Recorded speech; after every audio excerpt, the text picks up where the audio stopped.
कभी आपने नोटिस किया है कि हम कितनी आसानी से दूसरों से आई लव यू बोल देते हैं, पर क्या कभी हमने खुद से आई लव यू बोला है? नहीं।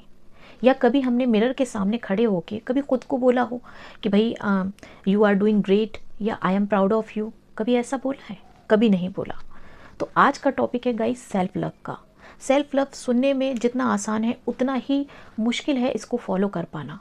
तो गाइस सेल्फ लव का मतलब है अपने आप को एक्सेप्ट करना। आप जैसे भी हैं, आपके अंदर परफेक्ट है या नहीं है, आप जैसे भी हैं अपने आप को एक्सेप्ट करना। सेल्फ लव का मतलब पता है क्या है? अपनी गलतियों को माफ़ करना। कुछ लोग आपने देखे होंगे जो कभी उनसे कुछ गलत हो जाता है तो वो उसी गिल्ट में ज़िंदगी गुजार देते हैं कि मुझसे ये गलती हुई। तो सबसे बड़ी बात है कि अपने आप को माफ़ करना और अपने आप को एक्सेप्ट करना। आप जैसे भी हो, गोरे हो काले हो, अपने आप को एक्सेप्ट करना सबसे बड़ी चीज़ है। अपनी ज़रूरतों का ख्याल रखना।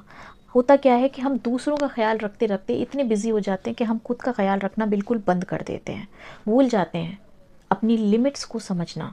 और सबसे इम्पॉर्टेंट, खुद से वैसे ही बात करना जैसे आप अपने किसी क्लोज़ फ्रेंड से बात करते हो।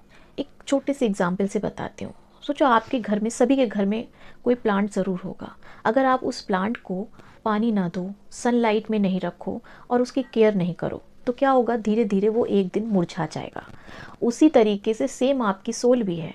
अगर आप उसकी नीड्स का ख्याल नहीं रखोगे, उसके इमोशंस का ख्याल नहीं रखोगे तो क्या होगा कि धीरे धीरे आप अंदर से मुरझाते चले जाओगे। जब आप सिर्फ दूसरों का ख्याल, दूसरों के बारे में सोचना, दूसरों की नीड्स का ध्यान रखना और अपने बारे में नहीं रखोगे तो आप अंदर ही अंदर घुटते चले जाओगे और एक दिन ऐसा आएगा कि आप बिल्कुल मुरझा जाओगे।